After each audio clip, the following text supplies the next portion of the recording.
Hi guys, so kukunin ko nga pala yung mga nakasampay na damit para maglaba ako ulit ng mga damit. Yan, ang dami ko nga sinabi, di ko na lang kinuha yung mga damit agad. Madilim pa nga dyan sa mga time na yan kasi mga alas 5 pa lang yan. Yung kinukuha ko nga pala dyan damit, yung sa akin, tas yung sa mama ko at kapatid ko. Yun lang. Nilisan ko nga pala dyan yung video para hindi na humaba tong video na to, sobrang haba nito eh. Lumabas nga pala ako dyan para tignan ko yung kapatid ko kung anong ginagawa. Tagal-tagal niya kumilos. May pasok pa siya. Ang tagal ko nga dyan bumalik kasi yung kapatid ko, naiinis ako, nagagalit ako sa kanya. Mga time nga na yan, tinuloy ko na lang yung pagsasampay kasi naiinis na naman ako sa kanya. Mamaya kasi kasuhin ko na naman siya. Bilisan ko na pala yung video kasi ang tagal ko kumuha ng sinampay dyan. Ang daldal ko pa dyan. Pangit ka kasi ng panungkit namin, pa isa-isa lang tuloy na kukuha akong damit, nakakainis, nakakairita. Yan siguro ako ng hell kaya sumipag ako dyan sa mga time na yan, no? Yan nga, binato ko yung damit ng nanay ko sa Rockshare kasi magkaiba kami ng damit, magkahalo-halo pa, nahihirapan na ako mag-ayos. Tapos, syempre, yung mga pantalon at jacket ay nakahanger lang, bawal siya itupi kasi mahirap.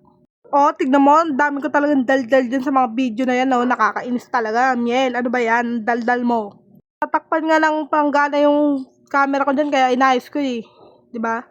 Parang bulag naman ako dyan, parang di ko naman nakikita, parang baliw. Diba? Inayos pa, ulit-ulit ng ayos.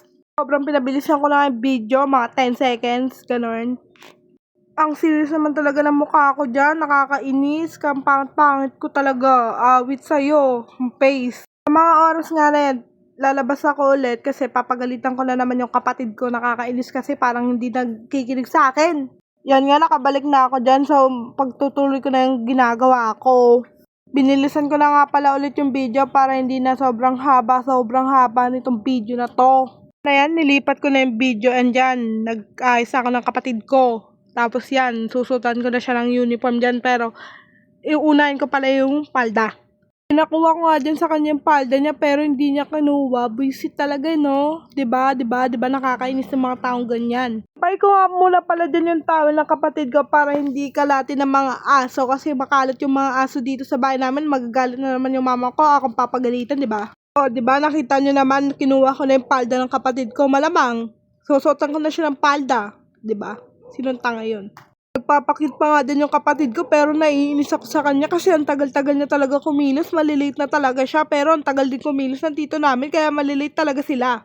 Alay na pala ako dyan kaya umupo na ako, diba? Nakita niyo naman, umupo ako sa upuan, malamang naman sa higaan. Nahihirapan nga ako isuot ng palda ko dyan sa kapatid ko kasi ang hirap-hirap niya talaga suotan ng damit. O ito lang talala ka dyan, tas mamaya maghahay ka sa camera. Sa mga time na yan, matatapos na ako magsuot sa kanya ng palda at susuot ko naman ang kanyang uniform kasi wala lang. Pinatay ko na nga din yung camera ko kasi nainis na ako sa kanya. Sa mga time nga na to, magsasampay na ako ng damit para matapos na ako at makapagpahinga naman ako, charot. Binasa ko nga muna pala dyan yung sahig kasi may inang aso, nakakainis talaga, kadiri.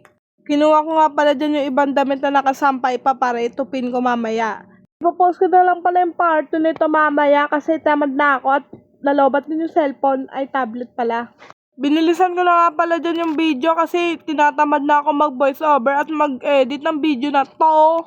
Sa mga oras na yun, magsasampay na ako ng damit. Sobrang sipag ko nga dyan, di ko na alam kung ano sasabihin ko sa video na to. Parang gusto ko na lang tumahimik ng buong buhay ko.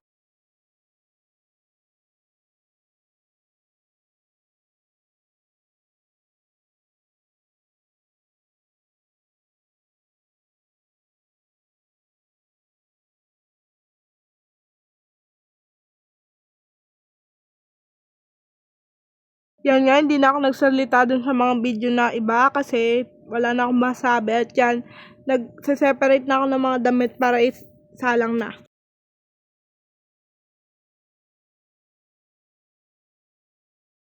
Yan nga, hindi na ako nag-voice over sa ibang video kasi wala na talaga akong masabi. Laban ko pa nga pala dyan yung mga bra ng mama ko para hindi ako pagalitan pag uwi niya, 'di ba?